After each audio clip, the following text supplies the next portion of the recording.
Hi, everyone, and welcome to Inside Bristol. I'm your host, Sheridan Nichols. Well, if you want to learn how to become a foster parent, I've got just the person to listen to. Here's Chelsea Castle. My name is Chelsea Castle, recruitment specialist for Omnivisions Foster Care and Adoption Agency right here in Northeast Tennessee. Omni is a private provider agency providing therapeutic services to our children and families. Our kiddos are also offered therapy and 24/7 support from their highly skilled support team. The qualifications to become foster parents are simple and are listed on our website at theomnifamily.com.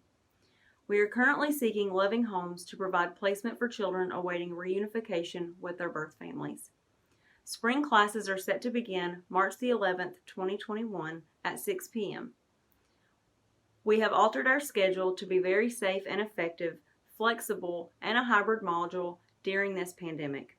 Call us today at 423-913-2569. Thank you. Thanks so much for all that information. Well, up next, we'll talk about kindergarten registration. It's right around the corner. Stay with us. Welcome back to Inside Bristol. I'm your host, Sheridan Nichols. Well, we've got Sherry Meck joining us, and she's going to tell us all about kindergarten registration. Kindergarten and pre-K registration will happen at each of the 5 elementary schools on Thursday, April the 8th from 3:30 to 6 o'clock. You may attend on-site for that registration. Again, that's Thursday, April 8th from 3:30 to 6. You would go to the elementary school that your child would be zoned for. Here are some things that will be the same for pre-K as well as kindergarten. You will be able to complete the registration process online. You are welcome but not required to then attend the April 8th on-site event. This online process will be open beginning March 25th. Children must be registered by their legal guardian. And if you do attend the on-site location, due to COVID-19, attendance will be limited to 2 adults per child. Registering online prior to the April 8th event will again reduce your wait time when you go to the individual schools. Don't worry if you're not able to register online. You will still receive assistance and any help you need with the on-site event on April 8th. If you are able to register online, you will also be able to upload the required documents for registration from your phone or from another device. The required documents for both preschool and kindergarten are a copy of your child's official birth certificate, proof of residency, physical and immunization records, and custody documents if applicable. For preschool only, you must provide proof of income and/or SNAP or TANF case numbers from DHS. Pre-K registration, that process is a little different than kindergarten. Pre-K registration does not necessarily guarantee placement. There's a certain criteria for students that needs to be met and determined during that application process that sometimes are based on needs. And again, pre-K families, you will receive an acceptance notification in the month of July. So now we'll talk a little bit about the daily schedule for pre-K and kindergarten. Those are different. Pre-K, your schedule will follow the Bristol, Tennessee City Schools school calendar. And again, if you have any questions about that, the calendar can be found on the district's website. Pre-K school hours will be 8:10 to 1:30 p.m. Transportation with pre-K will not be provided. Kindergarten. Your school day will look a little different. Your school hours will be 8:10 a.m. to 3:10 p.m. And of course, bus transportation, depending upon if you're living in your school's zone, will be provided before and after school. I hope some of this information has been useful and helpful to families. Don't forget, you can find all this information and more about kindergarten and pre-K registration on our website at btcs.org at the bottom of the page under District News. Thanks so much for all that information. You don't go anywhere. We'll be right back. Hi, everyone, and welcome back to the show. Well, up next, we've got Chris Ramsey, and he's going to tell us all about how to have a green thumb and keep those weeds out of your garden this spring. Chris Ramsey, UT TSU Extension. Got some things here to share, the basics of weed control to help you be more successful in controlling the weeds in your lawn and landscape. The first thing we really need to keep in mind that there's three kinds of weeds. There are grasses, broadleaves, and sedges. And grasses are typical, one blade, like the lawn and the grass in your lawn. Crabgrass would be a good example of that. A broadleaf usually has round leaves or long leaves of some kind. A good example would be creeping Charlie or wild violet. And then sedges have a triangular stem. They look like a grass, but they're not a grass. So, they're typically very pale green. So feel that leaf blade and see if it's triangular or round or flat. If it's triangular, then that would be a sedge. So the next thing we want to look at is we have warm season and cool season weeds. And right now, a warm season weed that's beginning to show up in your lawn would be crabgrass. It's germinating in the next week or before the 1st of April for sure. And then cool season weeds, those right now would show up in our landscape like henbit or dead nettle, could be buttercup a little bit later on. And they have grown last fall in the winter and beginning to get ready to bloom very soon. So know which weed that you have, and you can call our office to get help in identifying those. The next thing we need to consider is weeds can be classified into three groups. One would be annual, and that annual germinates, grows vegetatively, reproduces from a seed, and dies all within 1 year. The second one is a biennial. It germinates from a seed, grows vegetatively, and then goes dormant. The second year, it bolts or shoots up a stalk, produces a seed, and then dies. The third one is a perennial, and it comes back from an existing root system and grows during the year, and then at the end of that season goes dormant, waiting for the next season. And the thing to keep in mind with these three classifications is control is easier with annuals and much more difficult with perennials. I'll give you an example. An annual would be like crabgrass or goosegrass in your lawn, very easily controlled with a pre-emergent dry material that you spread like fertilizer. And a perennial would be like Bermuda grass that requires a liquid sprayed over the top of the grass, which has some issues with injury to your lawn grass as well, so we have to be careful there. So keep in mind those three. You have to know which one you have and how you're going to apply the herbicide to gain the best control. There's one other thing some things I want to share. Got some things written on this board. One thing we want to keep in mind is that broadleafs must be sprayed before they bloom. If they have already bloomed, like buttercup in a lawn or dandelions in your lawn, then they're not going to be controlled very easily that season.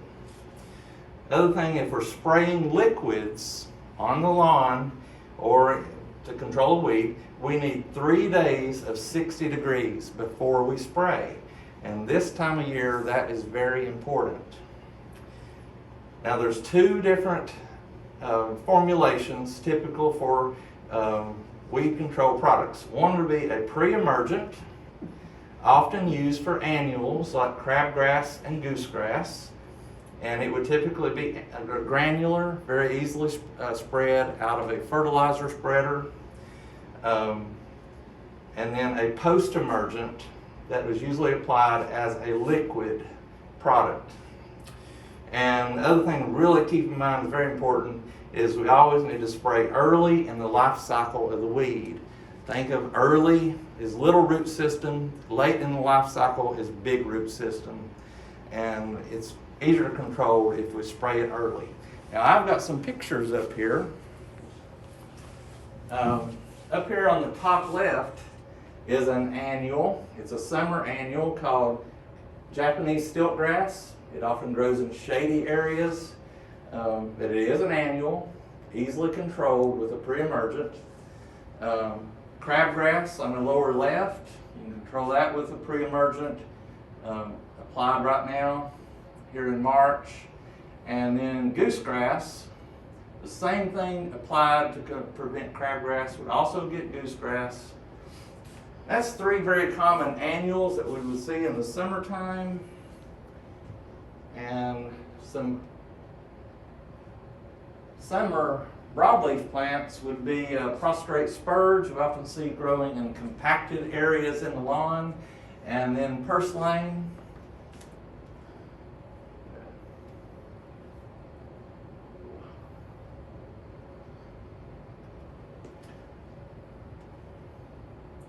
So these are common annuals that we see growing in the summer, and once you see them growing like that, you might have to spray them with a post-emergent, but if you get them before, then you could spray them, apply a pre-emergent to control those weeds. An annual grass that we see growing in the wintertime is bluegrass. It has a little small head on it when the weed is very short. Another interesting and very common weed is chickweed. We don't really see it bloom until almost this time of year now, but you could control this weed in November, December. And the other one would be dead nettle and henbit as 2 other examples. These are good examples of they're much easier controlled early in their life cycle in the fall than they would be trying to control them in February or March. And if you have any questions about any of these weed control concepts or recommendations to control weeds in your specific lawn, you can call our office at 574-1919. We'd be glad to share some information with you. There's some awesome resources on our website for identifying weeds. And thank you for watching today. Thanks so much for that interview, and don't go anywhere. We'll be back with some daylight saving tips. Welcome back to Inside Bristol. I'm your host, Sheridan Nichols. Well, we've got Alan Howard from the Bristol, Tennessee Fire Department to give us some really good tips for our smoke detectors and making sure we're changing the battery when the time changes. Here he is. Well, it's that time of year again. Time changes on March the 14th, spring forward. So in spring and fall, whether it's spring forward or fall back, we always try to remind everybody to check their smoke detectors and their batteries. If you have a smoke detector that uses just a regular 9-volt battery, or some use a combination of batteries, it's a good time to change those and put fresh batteries in twice a year. If you have one of the sealed smoke detectors that has the 10-year battery, it's still a good time to take it off the wall or the ceiling and check the date that it was installed and test it. You should really be testing your smoke detectors once a month. All of them have a little button, and you press it and it beeps and lets you know that it's working. All smoke detectors have a 10-year shelf life, for lack of a better term. So that's the little sticker that says, it was installed on, January 1, 2000. Well, it's got 10 years from there. The 10-year lifespan on the detector includes all makes and models. The battery-only detectors or the hardwired with a battery backup. The shelf life, the lifespan of the detector has to do with the sensor inside the detector that recognizes the smoke condition, not the power source. All right, in testing your smoke alarms, your smoke detectors at home, there'll be a small button on the detector, and if you push it, it will just give you a short beep and let you know that it's working. So not hard. If you don't have ladders, if you've got a mop or a broom handle, you can use that to push the little button, and it'll give you that beep and let you know it's working. If you were close to the 10-year mark or at the 10-year mark, all the big box stores carry different detectors. Some are just smoke, some are smoke, carbon monoxide, combination. And also here through a state program and local programs, most places you can call your local fire department if you have a need, financial need, and we'll come out and put those up for you. Smoke detectors give you that early warning, especially if they're placed right. One in every sleeping area, one on every level of the home. Some homes are larger and would need more. So if you had a basement and a first floor and a second floor, well, there's one on each level, and plus one inside each sleeping room. And that gives you, good coverage with the detectors and gives you that early warning. One thing I also like to add is once the detector goes off, the saying is get out and stay out. The statistics from NFPA show that 74% of homes that had a fire last year had a smoke detector. So that leaves 26%, which didn't. But out of the fire deaths in those homes that had a working smoke detector, 16% of people didn't act. The detector went off and they didn't get out and stay out. And then that was a contributing factor to the fatality. And the other 41% of those, the detector didn't work because it didn't have a battery. So one thing with the get out and stay out, once you hear the detector alarm, get out of the residence, get out of the building, whatever you're in, and stay out until the fire department clears it.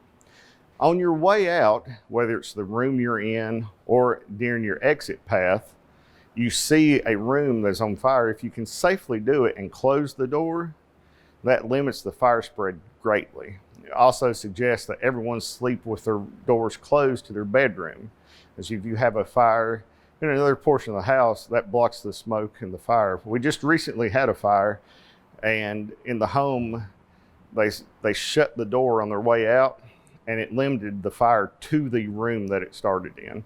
The rest of the house was not affected at all by the fire.